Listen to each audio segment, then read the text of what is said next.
அஸ்ஸலாமு அலைக்கும். என் அன்பின் சகோதரர் உமர் அவர்களுக்கு நீங்கள் நலமுடன் இருக்க நான் ஆவல் கொள்கின்றேன். என்னுடைய வாழ்க்கை மிகவும் சுவாரஸ்யமானதாக இல்லை. உத்தியோகத்துக்கு பொருட்கள் வாங்க கடைக்கு செல்வேன், பின்பு வீடு திரும்பி விடுவேன். சில வேளைகளில் ஃபாத்திமாவின் விடயங்களில் அக்கறை செலுத்துவதை தவிர என்னிடம் வேறு எந்த பெரிய வேலைகளும் இல்லை. எப்பொழுதும் மஸ்ஜிதில் இருக்கும் என்னுடைய நண்பன் கரீம் சில தொண்டுகளில் ஈடுபடுவதற்காக என்னை அழைத்து கொண்டே இருப்பான். எப்பொழுதும் அவனை விட்டு விலகி ஓடிவிடுவேன். என்றாலும் இம்முறை இவ்வாறு விடுமுறையை அவனுடனும் ஏனைய நண்பர்களுடனும் உல்லாச பயணம் ஒன்றில் கழிக்க முடிவு செய்துள்ளேன். குறைந்தபட்சம் இதை கூட நான் செய்வேன் என்று நினைக்கவில்லை. நான் அதிக பொறுப்புகளை சுமந்த ஒருவனும் அல்ல. நான் என்னுடைய அநேக கடமைகளில் அலட்சிய போக்கு கொண்டவன். எப்பொழுதும் என்னுடைய ஒவ்வொரு கருமங்களையும் கடைசி தருணம் வரை பிற்படுத்தி கொண்டிருப்பேன். சில வேளைகளில் தொழுது கொள்வேன். ஆனாலும் வுது செய்து முடிப்பதற்குள் தொழுவதை விட மிக முக்கியமான ஒரு வேலை செய்ய இருக்கின்றது என்று முடிவு செய்து விடுவேன். அதனால் நண்பர்கள் புறப்படும் முன் அவர்களுடன் சேர்ந்து கொள்ள வேண்டும் என்பதற்காக கொஞ்சம் அவசரப்பட முடிவு செய்தேன். என்றாலும் அல்லாஹ்வின் நாட்டம் வேறொன்றாக இருந்தது. அந்த முடிவில் ஒன்றுதான், பல ஆயிரம் தடவைகள் இதற்கு முன்னால் நான் திறந்த கதவை அந்த நேரத்தில் என்னால் திறந்து கொள்ள முடியவில்லை. என்னுடைய நண்பன் கரீமை தொடர்பு கொண்டு இம்முறை நிச்சயமாக நான் வராமல் இருக்க மாட்டேன், என்றாலும் நான் குளியல் அறையில் அடைபட்டு கிடக்கின்றேன் என்று அறிவிப்பதற்கு எண்ணினேன். உண்மையில் மிகவும் தர்க்க ரீதியான ஒரு அம்சம். சரி, நீங்கள் கூறுவீர்கள் நாங்கள் சிறந்த பாதுகாப்பு விடயங்களை அமெரிக்காவில் பெற்றிருக்கிறோம் என்பதாக. அநேகமாக நாங்கள் நினைக்கின்றோம் எங்களுடைய பல விடயங்களை மிகவும் திறம்பட திட்டமிட்டிருக்கிறோம் என்பதாக. எந்த ஒரு சங்கடமான நிலைமைகளிலும் மாட்டிக்கொள்ளாத விதத்தில் அவசர நிலைகளுக்கு மிகவும் அதிகமாக திட்டமிட்டிருக்கிறோம் என்பதாக. எப்பொழுதும் எம்மை அந்த சங்கடமான நிலையிலிருந்து வெளியேற்ற ஏதோ ஒரு பொருள் அல்லது ஒரு மனிதர் அந்த இடத்தில் இருப்பார். நிச்சயமாக அந்த தருணத்துக்கு மட்டும்தான். என்றாலும் இவைகள் உன்னிடமிருந்து நீக்கப்படும் போது என்ன நிகழும்? நீ நம்பி இருக்கக்கூடிய அந்த பொருட்கள், மனிதர்கள் உனக்கே விரோதமாக செயற்பட ஆரம்பிக்கும். ஹாய் காய்ஸ், நான் குளியல் அறையில் அடைபட்டு கிடக்கின்றேன், தயவு செய்து உதவுங்கள் என்று ஜயாரா தன்னுடைய நண்பன் சலமாவிற்கு மெசேஜ் அனுப்புகின்றான். நண்பன் சலமாவிலிருந்து பதில், ஆம், உன்னுடைய துக்கத்தை என்னால் புரிந்து கொள்ள முடிகின்றது. எனக்கும் இவ்வாறு தான் ஒரு முறை நிகழ்ந்தது.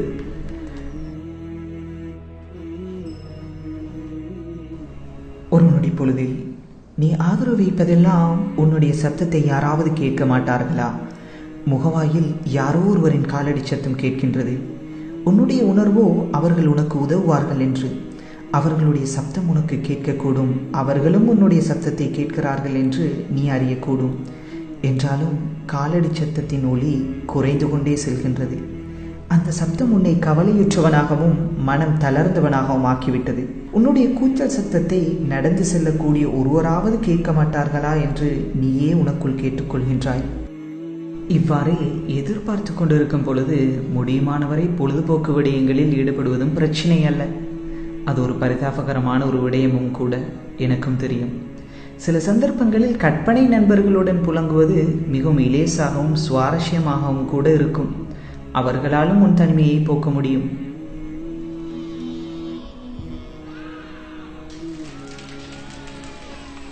என்றாலும் அதில் கூட நீ சலிப்படைந்து விடுவாய்.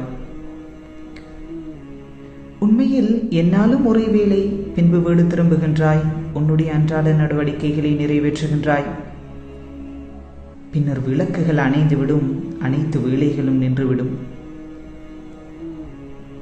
ஐயோ, இவ்வாறு நடைபெறும் என்று நான் நினைத்திருக்கவில்லை. விரைவில் குளியலறை ஒரு மண்ணறையை போன்று மாறிவிட்டது. நபி ஸல்லல்லாஹு அலைஹி வஸல்லம் அவர்கள் கூறினார்கள், இன்பங்களை முறையடிக்கக்கூடிய மரணத்தை அதிகமாக ஞாபகம் செய்து கொள்ளுங்கள். இன்பங்களை முறையடிக்கக்கூடிய மரணம் என்றுதான் வர்ணித்தார்கள். அந்த சிந்தனையை ஏற்படுத்த அது ஒரு விசித்திரமான இடமாக இருக்க வேண்டும். கடந்த வருடங்களை விடவும் அந்த ஒரு சில நொடி பொழுதுகளில் மன்னரை வாழ்க்கையை பற்றி சிந்திக்கலானேன். நான் குளியலறையில் அடைக்கப்பட்டிருப்பது ஆச்சரியம். மன்னரை வாழ்க்கையின் தனிமையையும் என்னுடைய நிலை பற்றியும் சிந்திக்கலானேன். எந்த நேரத்திலும் எதிர்பார்க்கப்படாத விடயங்களை எதிர்பார்ப்பது அது ஒரு முக்கியமான விடயம் என்று கருதினேன். மரணம் என்பது எதிர்பார்க்கப்படாத நிகழ்வுகளில் மிகவும் பெரியது. இரவிலும் குளிரிலும் தனிமையிலும் இருந்தேன்.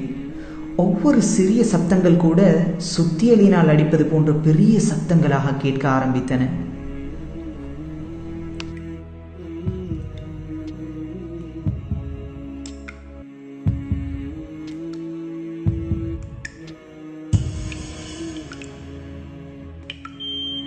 ஒரு கெட்ட கனவு தென்பட்டவுடன் திடுக்கிட்டு எழுந்தேன். கபரின் நெருப்பு என்னை சாப்பிடுவது போன்று இருந்தது. என்னால் முடிந்ததெல்லாம் மரணத்தை ஒரு சில நிமிடங்கள் பிற்போடுவதுதான். ஏனென்றால் என்னுடைய சப்தத்தை எவரும் கேட்க மாட்டார்கள். நான் தீப்பிடித்து எறுகின்றேனா அல்லது மூச்சு திணறு இறக்கின்றேனா என்று எவரும் பார்க்க மாட்டார்கள்.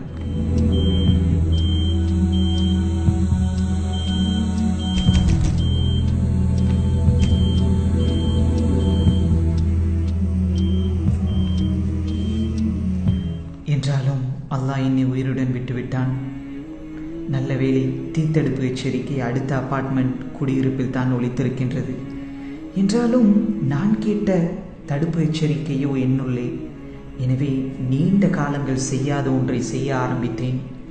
எதனை செய்வதற்கு என்னிடம் நேரம் இல்லை என்று கருதினேனோ அதனை செய்ய ஆரம்பித்தேன். உண்மையில் அந்த இடத்திலிருந்து ஆரம்பிப்பதற்கு அது ஒரு பொருத்தமான இடமாக இல்லை. என்றாலும் என்னிடம் வேறு எந்த ஒரு தெரிவும் இல்லை. என்னுடைய இறைவன் எனது நிலைமையை அறிந்தவன். அவன் என்னை மன்னிப்பான்.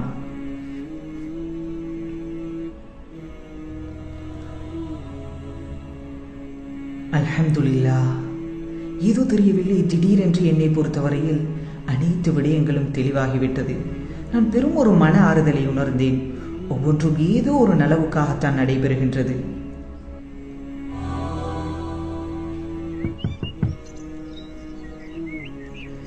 திரும்பவும் என்னுடைய காதுக்கு சப்தம் கேட்க ஆரம்பித்தது. இம்முறை அது உண்மையான சப்தங்களாகவே இருக்க வேண்டும். அது ஒரு அதிசயம். இந்த வருடம் நான் சேவை வழங்கிய ஒரு மனிதர்.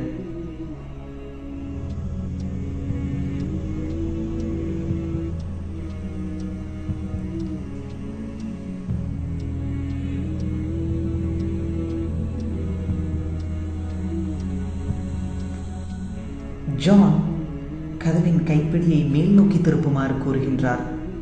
உண்மையில் அவர் சொன்னது எனக்கு விளங்கவில்லை. என்றாலும் அவர் கூறியதை முயற்சி செய்து பார்த்தேன். அவ்வாறே மிகவும் இலகுவாக கதவு திறந்து கொண்டது. உள்ளங்களை திருப்பக்கூடியவன் அதன் பக்கம் எனது உள்ளத்தை திருப்பிவிட்டான். என்னுடைய இறைவன் வாக்களித்ததை போன்று ஒவ்வொன்றும் நலவாகவே அமைந்துவிட்டது. இந்த கஷ்டமான சோதனையின் போது நான் மட்டும்தான் அங்கிருந்தேன் என்று நினைத்தேன். ஆனால் அந்த நேரம் எனது இறைவன் அல்லாஹ் என்னுடன் இருந்திருக்கின்றான்.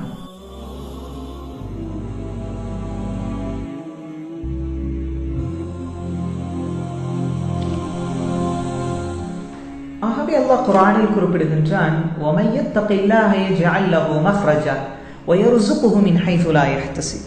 எவர்கள் அல்லாஹ்வை பயந்து வாழ்கின்றார்களோ அவர்களுக்கு கஷ்டங்களிலிருந்து வெளியாகும் வழிகளை ஏற்படுத்துவதாகவும், மேலும் அவர் எண்ணியிராத விதத்தில் அவருக்குண்டான வாழ்வாதாரங்களை அவன் வழங்குவதாகவும்.